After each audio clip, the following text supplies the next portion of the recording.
episode 2, and we have arrived at the Thunderdome. Let's boogie.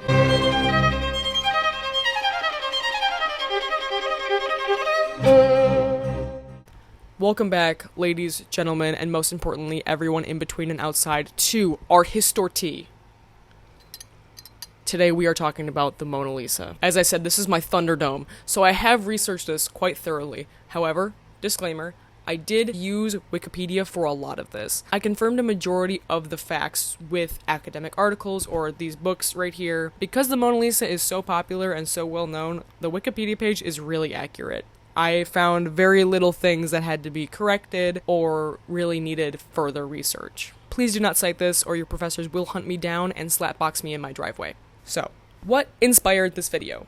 1, I'm a nerd, okay? 2, when I was younger, about 5 or 6 years ago, I had the privilege of taking a trip to France, and I did in fact see the Mona Lisa. Here was my reaction. I was not pleased. I have never felt that particular kind of rage for an object and its effect on people, ever. Also, I did finish the book The Goldfinch by Donna Tartt. Oh my god, by the way, probably my new favorite book. Debatable, but very, very good. Won a Pulitzer for a reason. And because Donna Tartt is an art history gal like I am, she said some very insightful things about the effect that art, specifically paintings, have on people. And it really inspired me to look further into this painting and why I hate it so much and almost feel vindicated for my rage against this painting. And I will admit, my perspective has changed. I do not hate the Mona Lisa itself. And if you're my friends watching this, I am sorry for saying I hate the Mona Lisa once a week. I do take it back, partially. I do hate the way it has been treated within the last 100 years or so, and the modern reactions to it. I now admire this painting for what I believe are the right reasons, but other than that, fuck this bitch, she's lame, let's go. Alright, history time. This painting was created by Leonardo da Vinci. You know him, you love him. Look at him. He's like a Gandalf, but in real life. How much fun. This was painted in 1503 to 1506, or... I rented some books from my lovely school library, right here, as you can see. And I rented these to just confirm what I already knew from the Wikipedia page, basically, right? Now imagine my surprise when the book at the bottom, which I'm realizing now you can't really see, let's fix that. That did basically nothing. This book right here, called Lumiere on the Mona Lisa, or Hidden Figures of the Mona Lisa, it's got a bunch of different titles to it, informed me that underneath the Mona Lisa were 3 separate portraits. I'm going to have a conniption. Okay, so basically what happened was in 2007, around there, this guy who invented this thing called the layer amplification method, or LAM, scanned the Mona Lisa using some science-y light technique. I don't know. I cannot explain it to you. Look it up. It will be explained better than I ever could. And they discovered several layers underneath the Mona Lisa. Now, like I said, a lot of science was involved in this. I don't really care about that. It was interesting to read. I kind of skimmed it because at some point I'm here for the art. I'm not here for the dweeb shit. But the layers discovered underneath what we see as the Mona Lisa today are as follows. 1, a prep sketch, which was slightly larger than the form we see today. And they somehow found out that it was erased. I don't know what kind of witchcraft you have to be doing to scan a painting and find an erased layer underneath it. That is simply beyond me. The second layer of this is what they call the Madonna portrait, or the mythological portrait. Basically, it was a portrait of a woman who was a lot more dolled up and decorated than the Mona Lisa that we see today, which is why they assume that it's a woman of divine standing in any sense of the word. Virgin Mary, some woman of mythology, anything like that. She had pearls, and there was a bunch of drapery, and there was hairpins. The hairpins were a big deal. Hairpins are a huge deal in this freaking portrait. The third layer is the original Mona Lisa. It is the portrait of Lisa Giocondo. We'll get more into it in a second, but this explains the differing accounts of the painting of when it was actually created to what it looks like now. Because the fourth layer is the modern Mona Lisa. It is what we see today. Her posture was modified. She's turned more towards the viewer. She's looking directly at the viewer. There was a veil added, and her hair and dress are different to cover up all the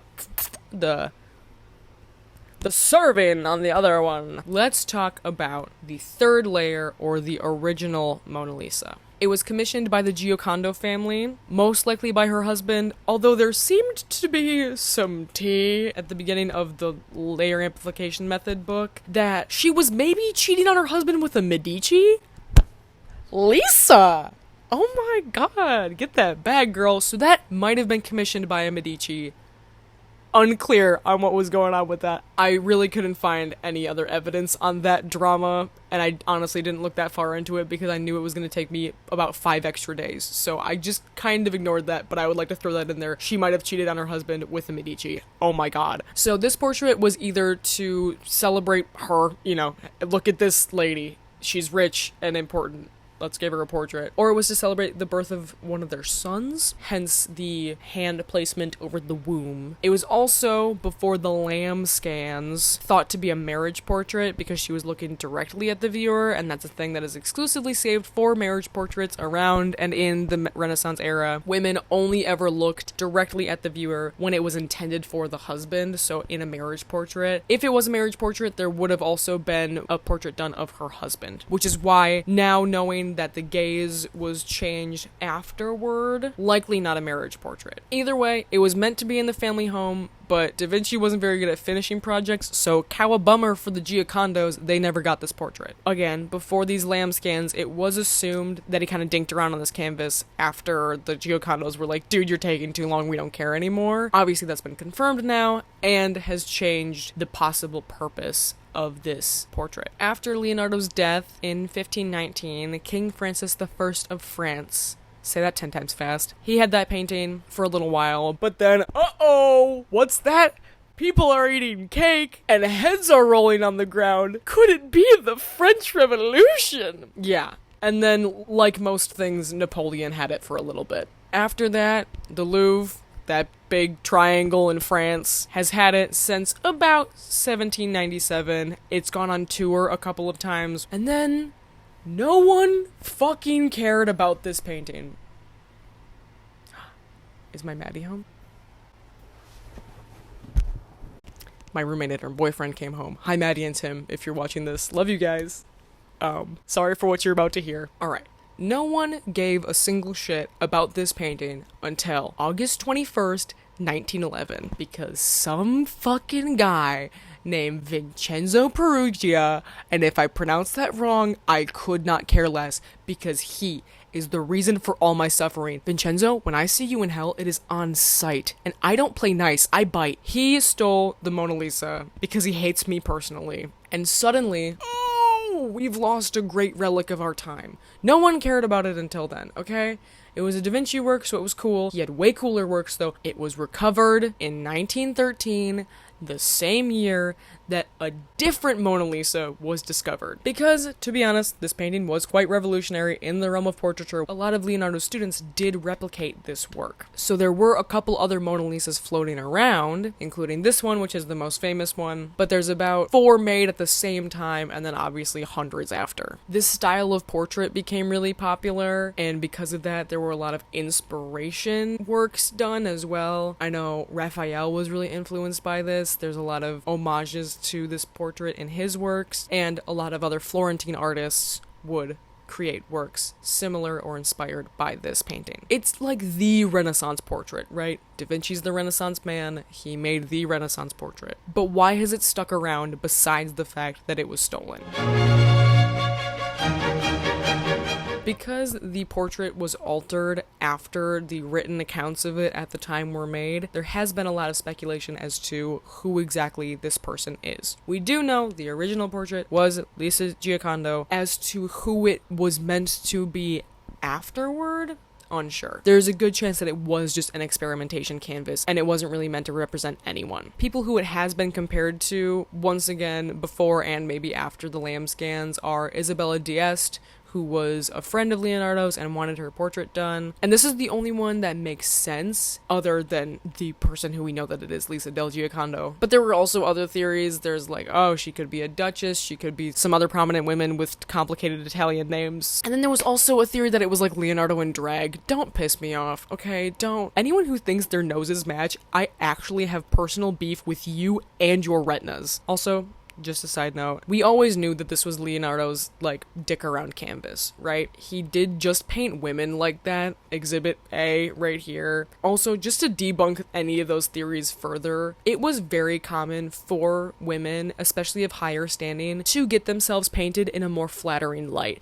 to fit into an archetype, into a stereotype. They would request to look more courtly, so more elongated, kind of noodly sometimes, very demure, very mindful, what the fuck ever. It was basically 1500s Facetune. Also, she did have eyebrows and eyelashes. They found it in the scan. On the top layer, they were either removed due to a poor cleaning job, or maybe he just never finished them. They were there on the original portrait, because they were also described by Vasari. However, it was the fashion of the time to pluck your eyebrows and to pluck your hairline back because it was some facial structure thing. All that being said, it is still a bit of a mystery as to why she's so captivating. Paintings have been stolen before. Portraits have been stolen before. They've been recovered. Albeit there wasn't that much mystery surrounding other ones, there is still a sense of pulling the viewer in, right? There's a reason that this painting is as famous as it is. Why is that? One, it is small, which I didn't know when I saw it for the first time, which was doubly why I was pissed, because it is 30 by 21 inches. That is a teeny tiny little canvas. And to be that detailed on that small of a canvas is really impressive. One of Leonardo's trademarks is his fabrics, his embroideries. They're very detailed and true to life and intricate and entrancing. Another thing is the horizon line leads to her face. So the mountains in the back match up with about the middle of her face, which kind of draws you in this way. And then there is the pyramidal composition where she's shaped like a pyramid. So her body is then drawing you up vertically. So everything draws you to her face. She's looking at the viewer. It causes a much more direct confrontation with the viewer. This may be a subconscious thing, and maybe this is the art history nerd in me thinking that people think more than they do about art. When you look typically at a Renaissance woman painted in that specific way, she's usually not looking at the viewer because those were reserved for marriage portraits. So it is not common for a woman in a painting to be looking directly at you. There's also the fact that she doesn't have any eyelashes or eyebrows in the modern version, which gives her an uncanny valley look, so it kind of creeps you out a little bit. Of course, there's the smile. The reason it is so hard to tell, especially in person, if she's smiling or not, is from an effect called sfumato, which is the technique of layering a lot of glaze in between the layers of oil paint to give a more atmospheric kind of effect. And when you look at the painting at certain angles, certain things kind of appear and certain things disappear. This is really prevalent in the background of this painting and in the background of a lot of Leonardo paintings. He would use this technique. It's a very dynamic viewing experience when you look at this work, and it explains why her smile kind of goes away and comes back depending on which way you look at it. This was overall a very revolutionary moment in portraiture in general. Like I've said, Leonardo da Vinci was a very influential Renaissance man, so I would like to go more into him as a person really quick. Despite the way he is known today, and despite the fact if you Google him, it says polymath, he saw himself first and foremost as a military engineer. When he would write letters to people, he'd be like, "What's up? It's me, ya boy, 1 out of 4 Teenage Mutant Ninja Turtles. I'm a military engineer, let me build stuff for you. Also, I do painting and sculpture on the side, if you're really feeling crazy." He was very scientifically minded, very intelligent. Obviously, everyone knows him as a genius. He probably also had ADHD. A common theme in a lot of his artworks was the concept of order out of chaos. To exemplify this, in the Mona Lisa, the background is very chaotic. Her drapery could be argued as chaotic, very patterned, but then the order comes in her face. In the calmness of her face, in the calmness of her hair, and in the Last Supper, there's a lot going on. There's a lot of dynamic movement. But if you look at it and you study it, there are very geometric forms that bring the composition together and anchor the piece. So at first glance, a lot of his works look very chaotic and like there's no organization of what's going on.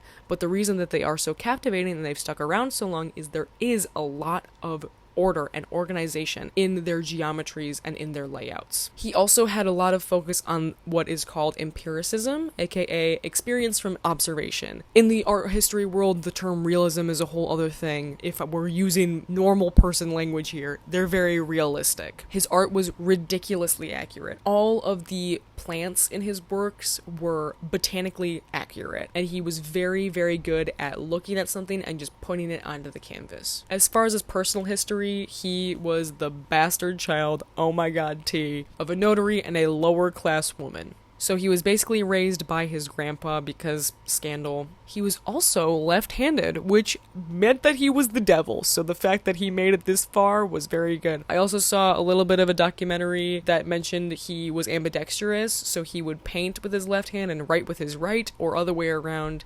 Either way, his brain was working at 10,000 miles a minute. He was very artistically inclined from a young age, and his family did in fact recognize that, and so sent him to work with the artist Verrocchio, who led an apprenticeship in Florence. His studies were focused on engineering and art. He would come up with inventions, he would paint a little bit, they would do everything. Honestly, it sounds like such a vibe. I really would like to go and hang out with Verrocchio and learn a bunch of stuff. It sounds really cool. Leonardo became a master painter, I believe, or artist at the age of 20, and Verrocchio basically was like, I quit painting, this guy's better than me. He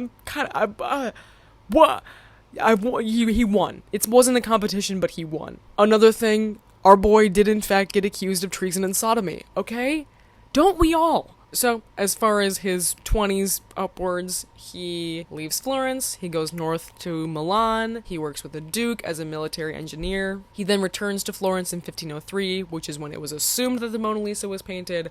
Who knows when those other portraits underneath were done. He does have beef with Michelangelo for a little bit. Brief side note, I would just like to plug the musical Pop Off Michelangelo. I had the privilege and honor of seeing it during the Edinburgh Fringe Festival, and it was the best musical I've ever seen in my life. When it hits Broadway, just know that I called it, and I would like free tickets, please. I will pay, but I love you guys. You done did good. So, then, near the end of his life, he works for the Pope, he works for King Francis on painting and scientific studies. There are only about 12 surviving Da Vinci paintings. Like I said, that was not his only focus. Despite that kind of being what he was known for, and the Vitruvian Man and that kind of stuff, he really didn't paint that much. Some of those 12 are completely confirmed, some are debated, because he did start a studio himself where he had students which then painted like him, or collaborated with him on works, so it's hard to credit him directly to a decent amount of these works. But mostly his drawings and his writings remain, in which we have the Vitruvian Man and a lot of his scientific military engineer ideas. Then he passed away in 1519. I would like to make a whole Da Vinci video. I've been considering it. I think his works are really impressive. I've studied a couple of them, specifically Virgin of the Rocks. It's my favorite Da Vinci painting, and it's so interesting, the amount of symbolism and the little story behind it. So if you want a Da Vinci video, I guess let me know. Oh my god, look at me being a YouTuber. Speaking of separate videos, I would like to make one on this next topic, but I would just like to go through it really quickly before we get into the modern reactions to the Mona Lisa.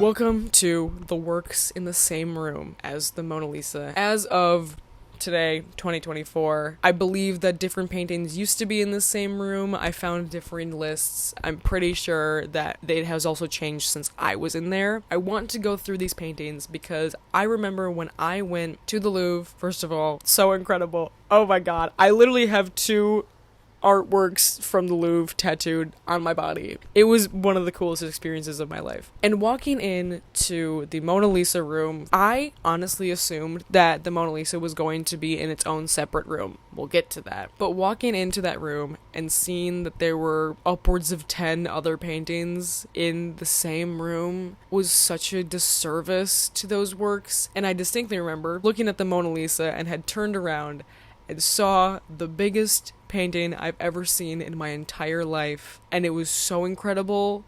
I had never seen something like that, and I remember looking around and nobody was looking at it. I want to go through these paintings. I will make a full video on the analysis of these paintings because I think it is very, very important to discuss the paintings that have been ignored for years because of this one portrait. Number one, The Madonna of the Rabbit by Titian, which was created in 1530. This portrait features Saint Catherine, who had a dream that she was married to Christ. There's more significance obviously going on, but the reason I bring this one up specifically is there are natural world details that are linked to Christianity. And that's something that Leonardo da Vinci would do a lot, and I think that is why this painting is in this room with a da Vinci work, because it was a very da Vinci trademark to have animals or plants that are linked to Christianity in some way or another, and therefore represent that aspect of the faith and tell the story in more subtle ways and are almost kind of like a little wink to the people who understand. Then there are two portraits which I would argue have the same level of mystery as the Mona Lisa: La Bella Nani by Veronese in 1560 and A Man with a Glove by Titian, which was created in 1520. Both of these portraits, we have no idea who these people are. So that is another way I would like to just knock down the fact that it is no mystery that we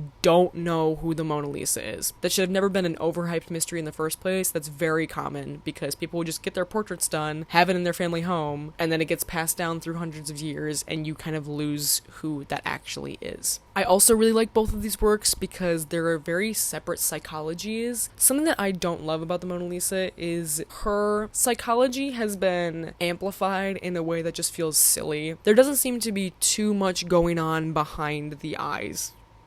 Not that I'm calling the Mona Lisa stupid, but comparatively, I feel like these two portraits have a lot more psychology and a lot more personability going on. Is personability a word?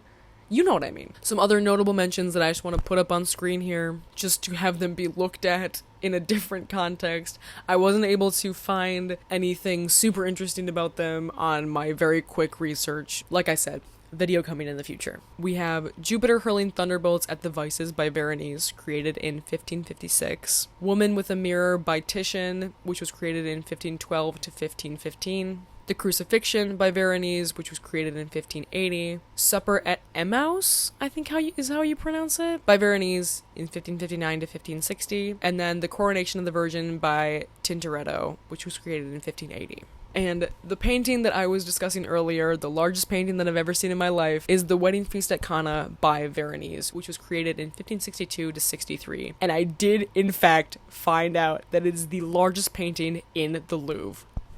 I have words for the curator of the Mona Lisa room. Have you lost your mind? Why would you put the most arguably impressive painting in the Louvre in the same room as this fucking bitch? I am livid about this. I also would like to say that this painting depicts the scene in the Bible in which Jesus turns water into wine. Now, I ain't a Christian, but I feel like there's a metaphor in there somewhere. Moving on. Last, but certainly not least, the Pastoral Concert by Titian. I have a personal, deep-seated rage that I was possibly in the same room as this painting and I had no idea because some lady was taking up everyone's attention and I couldn't look at the paintings on the other walls. Because this was what got me into Titian and really sparked my love for Renaissance art. Because to be honest, when I first started my art history degree, I liked it, I thought it was interesting, but I didn't really see the value of it. I was like, these are just old paintings. What do they have beyond being on my Pinterest board? This painting, I think, is so beautiful. It applies to a concept called pastoral poetry, which in the modern day would just be called cottagecore. I think it is cozy, I think it is fun, I think it is very intriguing. I will be ranting about this further in the video that I make. Those were the paintings that as of today are in the same room as the Mona Lisa. I'm glad they're featured on the website. I do think it is very important to acknowledge those paintings because I think every single one of them is significantly more impressive than the Mona Lisa. Like I said, it is an extreme disservice to those works to be placed in a room where they are just bound to be ignored by the majority of people. Speaking of people, we're gonna get into the modern reactions and continue on with modern history. I just want to pop in here really quick. I didn't know where else to put this, but Mona, M-O-N-A, seems to be a vulgarity in Italian. I was unsure because I really only could find this on Reddit, and Google Translate was not being any help. So anyone who speaks Italian, that means puss, right? Moving on. The painting was rediscovered in 1913 along with its twin, and this sparked the love, oh my gosh, look at what we've actually missed out on of this painting. In 1915, there was an opera created inspired by the Mona Lisa. In 1919, as part of the Dadaist Surrealist movement, the artist Duchamp made a ready-made of the Mona Lisa. That style was you take an object that already exists and you add something onto it, and it's supposed to make you question what actually is art, what qualifies as art.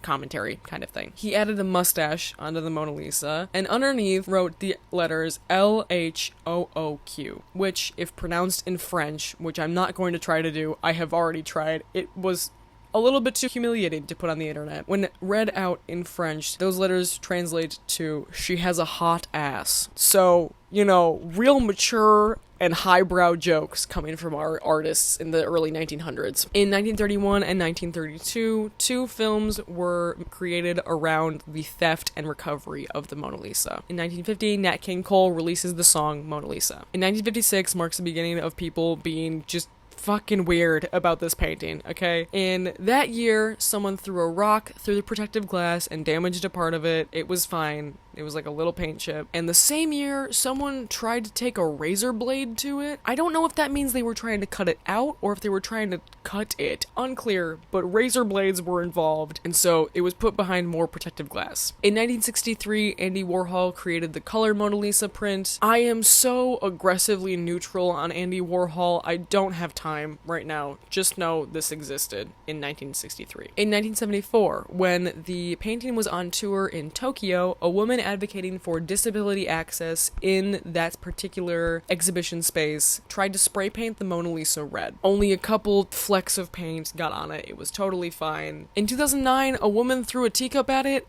for reasons unknown. They called her deranged when asked about it, so in 2019, which was about 3 years after I went to go see it, a queuing system, or a line system for you goddamn Americans, was set in place where viewers wait about 2 hours, give or take, in line and are only allowed to see the painting for about 30 seconds. In 2022, a man protesting climate change dressed up as an old lady and smeared cake on the glass covering of the Mona Lisa. In 2024, climate protesters threw soup at the Mona Lisa. Okay, it's time for me to go on a rant. If you are attempting to protest and make a commentary on something, whether that be disability rights or climate change, specifically climate change, I'm really targeting the climate change people. If you are attempting to destroy or desecrate art in the name of your cause, you are extremely childish and misguided and shedding a terrible, negative, attention-seeking light on your whole fucking movement. You need to check your need for people to look at you and rein that shit in, because you are making the rest of us look bad and like children, like actual children, especially throwing food or anything, or the motherfuckers that spray painted Stonehenge. Oh my god, talk about on-site. First of all, you are fucking with an ancient monument. You are the stupidest people I've ever seen in my entire life. Second of all, the people who made Stonehenge were for sure on your side. They were so nature-oriented, they made, over thousands of years, a giant monument to deal with nature. Third, spray paint is bad for the environment. Have you lost your actual brain? Did you take it out of your head and leave it in a dumpster? Change is not created through these actions. It does not work. It just makes the rest of us look bad. What creates actual change are small, unseen actions of everyday people every single day doing what they can when they can. It is also created by oil company owners signing funding for water-powered cars and then somehow accidentally drinking arsenic. In 2024, it has been decided to move the Mona Lisa to a separate room, in which there will be a separate line. Just to throw in some statistics here, this painting is worth $860 million, which at the time I believe is the most expensive painting in the world. The cap of daily Louvre admissions is 30,000. 30,000 people can come into the Louvre every single day. It is estimated that 80% of these people go into the Louvre just to see the Mona Lisa. If that statistic holds true, and if the cap of admissions was hit, that would be 24,000 people that would walk into the Louvre and just see the Mona Lisa. I have no words. Alright, we have come to the conclusion. It's time for me to talk about my feelings. I would like you to just look at this painting, okay?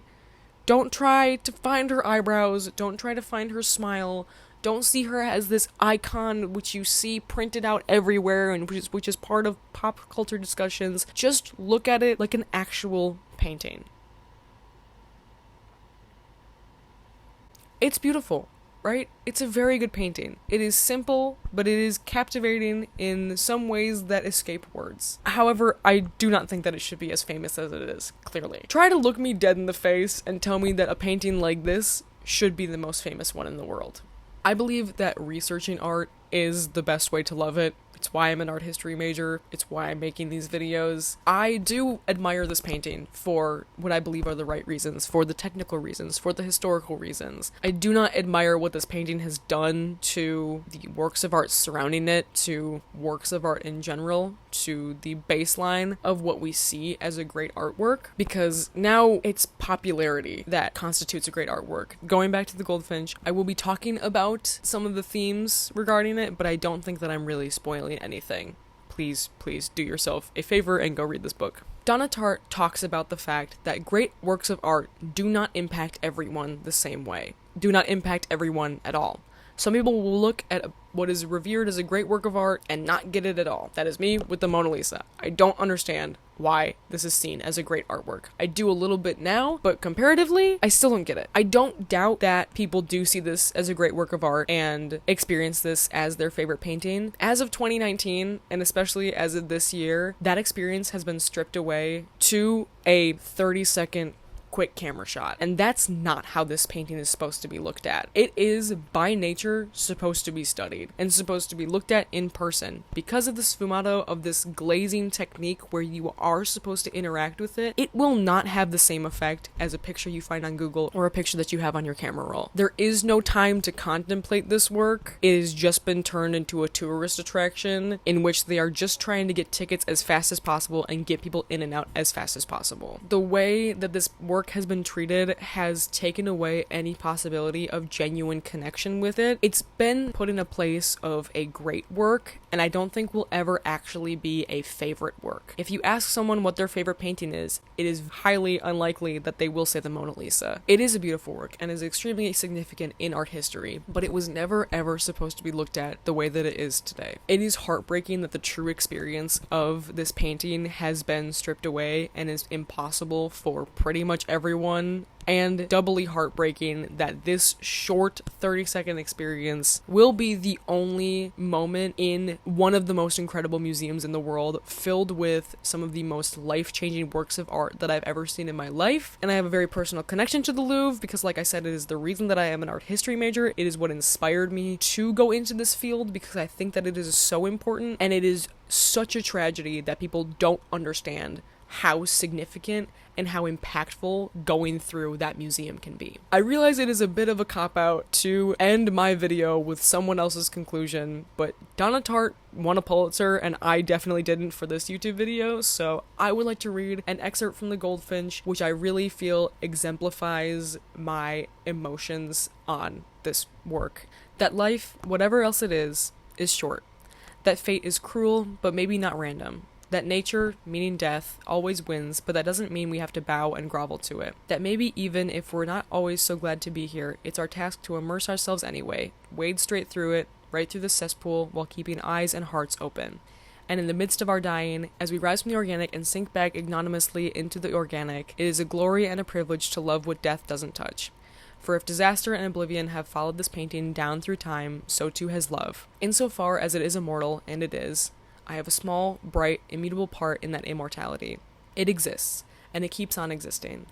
And I add my own love to the history of people who have loved beautiful things, and looked out for them, and pulled them from the fire, and sought them when they were lost, and tried to preserve them and save them, while passing them along, literally from hand to hand, singing out brilliantly from the wreck of time to the next generations of lovers, and the next.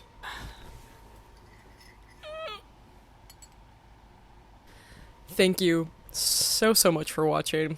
what a trip. It's very important to me that people understand the significance of this work for the right reasons. I'm really glad I got this out of my system because it's been building up for a long time. If you watched all the way through, thank you, thank you, thank you.